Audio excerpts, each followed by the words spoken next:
இயேசுவின் நாமத்தினாலே உங்களை அன்போடு வாழ்த்தி வரவேற்கிறேன். ஒவ்வொருத்தருக்கும் வாழ்த்தி வரவேற்கிறேன்.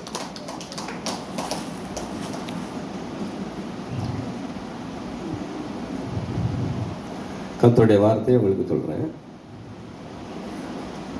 சங்கீதம் 1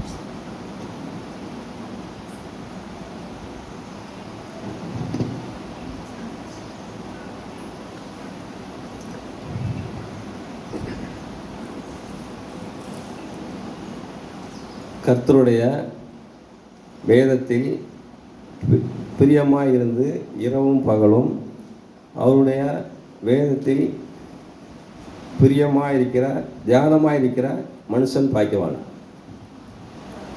கர்த்தருடைய வேதத்தில் பிரியமாயிருந்து இரவும் பகலும் அவருடைய வேதத்தில் தியானமாக இருக்கிற மனுஷன் பாக்கியவான்.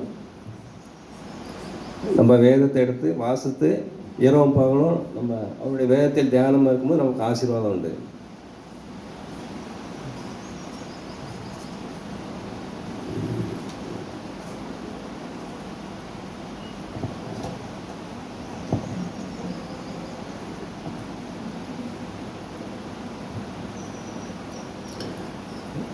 நமக்கு இதயத்திற்கு சாப்பாடு வயிறுக்கு இது இருக்குது. ஆனால் இது நம்மளை பரலோகத்துக்கு கொண்டு போகாது.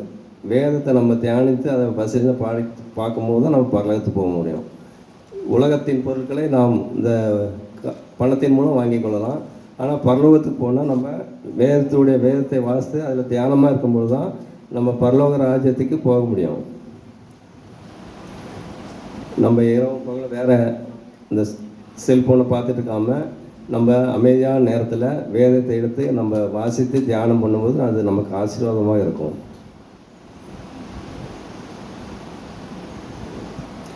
சங்கீதம் 1:3.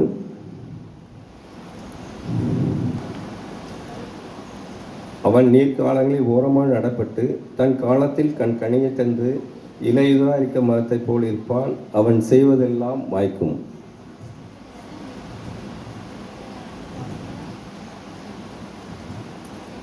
அவன் நீர்க்காலங்களில் ஓரமாக நடப்பட்டு தன் காலத்தில் கனிகளை மரங்களில் உள்ள கனிகளை தந்து இலை உதராக இருக்கிற மரத்தை போல் இருப்பான்.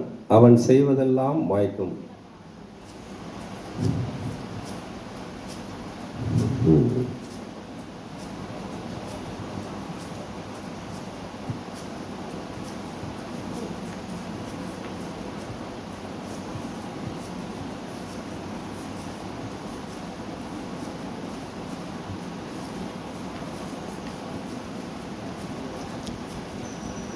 நதி ஓரத்தில் இருக்கிற மரம் நல்ல பச்சை பச்சைன்னு இருக்கும், நல்ல கனிகளை கொடுக்கும். அதுபோல் நாம் வேதத்தில் நாம் அதே போல் பிரியமாக இருந்தால்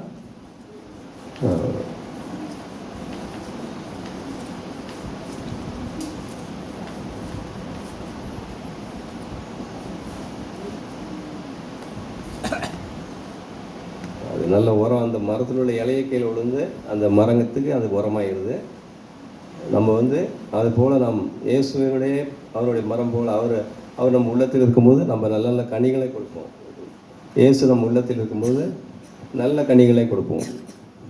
வேதம் தான் சொல்லுகிறது. அவன் நீர்க்கால்களில் ஓரமாக நடப்பட்டு தன் காலத்தில் தன் கனியை தந்து இலையுதராக இருக்கிற மரத்தை போல் இருப்பான். அவன் செய்வதெல்லாம் வாய்க்கும்.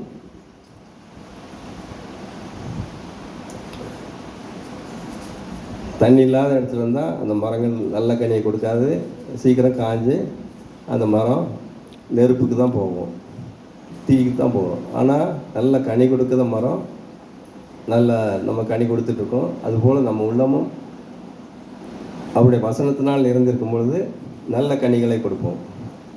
இருதயம் நல்ல கனிகளை கொடுக்கும். இதயத்திலிருந்து எண்ணங்கள் பாவ எண்ணங்கள்லாம் நீங்கி வேத வசனம் தான் முக்கியம். வேதத்தை நம்ம எப்போதும் கொண்டு வரணும். இந்த கூடுகைக்கு வரும்போது நீங்கள் இந்த வேத வசனத்தை உங்கள் பையில் வைத்து கொண்டு வந்தால் மட்டும் போதாது, அதை எடுத்து வாசிக்கணும். நீங்கள் செய்வீங்கன்னு நினைப்பேன்.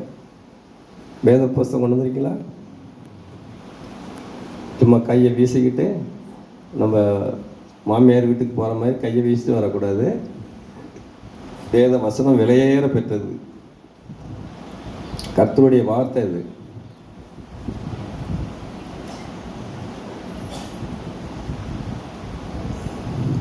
அவர் உங்களை நேசிக்கிறார். நேசப்பா உங்களை நேசிக்கிறார். நீங்கள் நல்ல மரங்களைப் போல நல்ல கனிகளை கொடுக்கணும். இதயத்தில் நம்ம அந்த வசனங்களை உட்கொண்டு பிள்ளைகளுக்கும் நம்ம குடும்பத்துக்கும் நம்ம ஆசீர்வாதமாக இருக்கும். நல்ல கனிகளை கொடுப்போம்.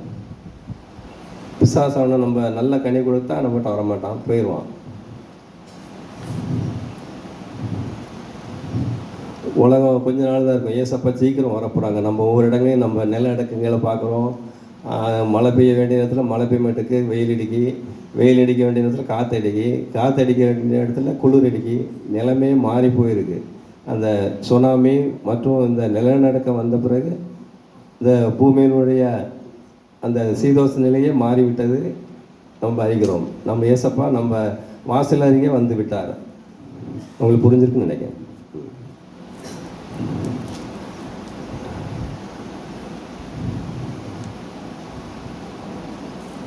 மீண்டும் அந்த வசனம், கர்த்தருடைய வேதத்தில் பிரியமாக இருந்து இரவும் பகலும் அவருடைய வேதத்தில் தியானமாக இருக்கிற மனுஷன் பாக்கியவான்.